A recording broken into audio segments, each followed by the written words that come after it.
I was born and raised in the village of Turkeli in the Jalalabad district, where I also finished secondary school. When the anti-terrorist operations began, I was a regular soldier, already in the 9th month of my service. We were stationed in a forest near the village of Sogan Verdila in the Agdam district. On September 17th, we were mobilized and sent to the front line. We held our position for 2 days, awaiting battle. But due to rain and heavy fog, the attack was delayed. We waited for the weather to clear. On September 19th, around 1 or 2 in the afternoon, we were given the order to prepare. Everything was about to begin. Soon after, our artillery opened fire.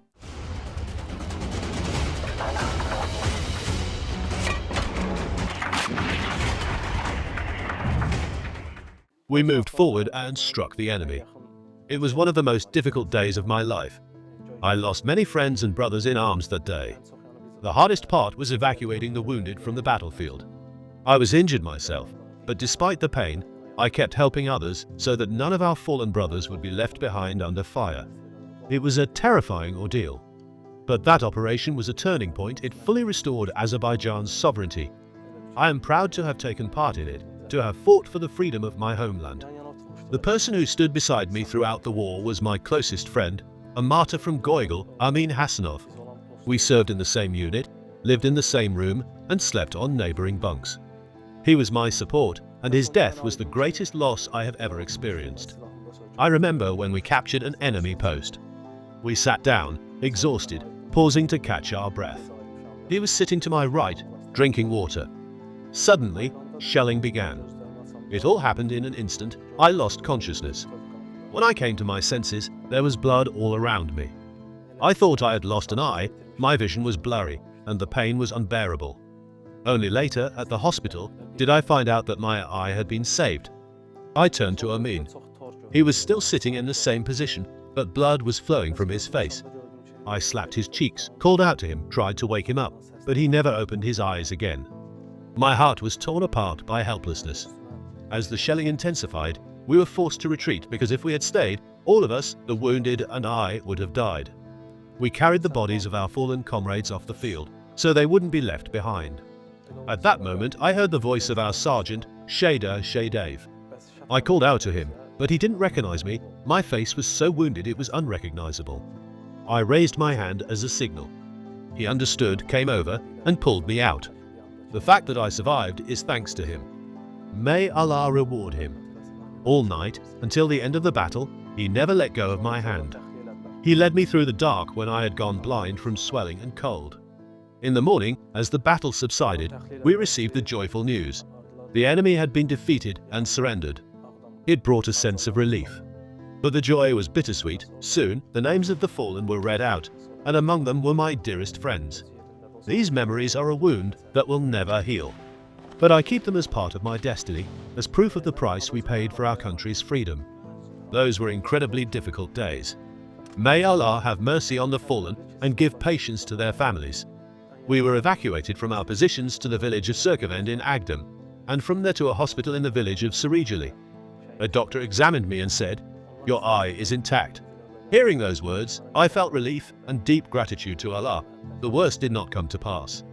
I served in the Air Defense Forces as a signal operator for the Air Defense Commander, setting frequencies, transmitting data, ensuring communications. War is not just about patriotism. What affected me the most was witnessing the deaths of my friends, those I considered brothers. Their deaths stirred in me both hatred for the enemy and an overwhelming love for my homeland. In those moments, my inner strength would arise, a desire to avenge the fallen and keep fighting. I remember how my friend Amin Hasanov died. He was just drinking water. The bottle was in his hand, he took a sip, and in that moment, he became a martyr. I saw things that defy explanation. One of the fallen, whose name I unfortunately don't know, seemed to radiate light. I swear by Allah, at night he glowed. Maybe it was just my perception, or maybe it was real. His body became snow white, as if surrounded by a divine light. That image is forever etched in my memory. Returning to civilian life was a painful ordeal.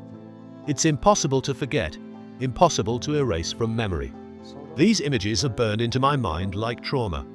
After spending 9 months recovering in a military hospital, I rejoined my unit.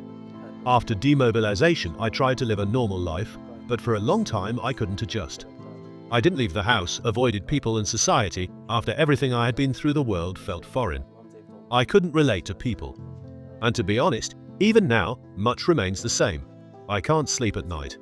I only doze off in the early hours, around 4 or 5 in the morning, and even then, my sleep is filled with images and memories of the war. Very often, in my dreams, I see them, my fallen friends, the martyrs. I remember that even before the anti-terrorist operation, we all knew that parts of our land were still under enemy control. That thought weighed heavily on the heart of every soldier in the Azerbaijani army. But when we entered those territories and emerged again, when I was wounded and lost my friends, I understood. Our land is whole again, and we have liberated it. I saw the joy on the faces of the residents of Konkendi and Kojoli, saw children returning to their homes, life coming back to the liberated land. And then came a feeling of pride and honor that I was part of those battles, that we had earned the love and gratitude of our people, of our nation. Yəni ona özümə bir qürur, fəxr bilirəm ki, biz o döyüşlərdə iştirak eləmişik, o cəmaətin, o millətin sevgisini qazanmışıq.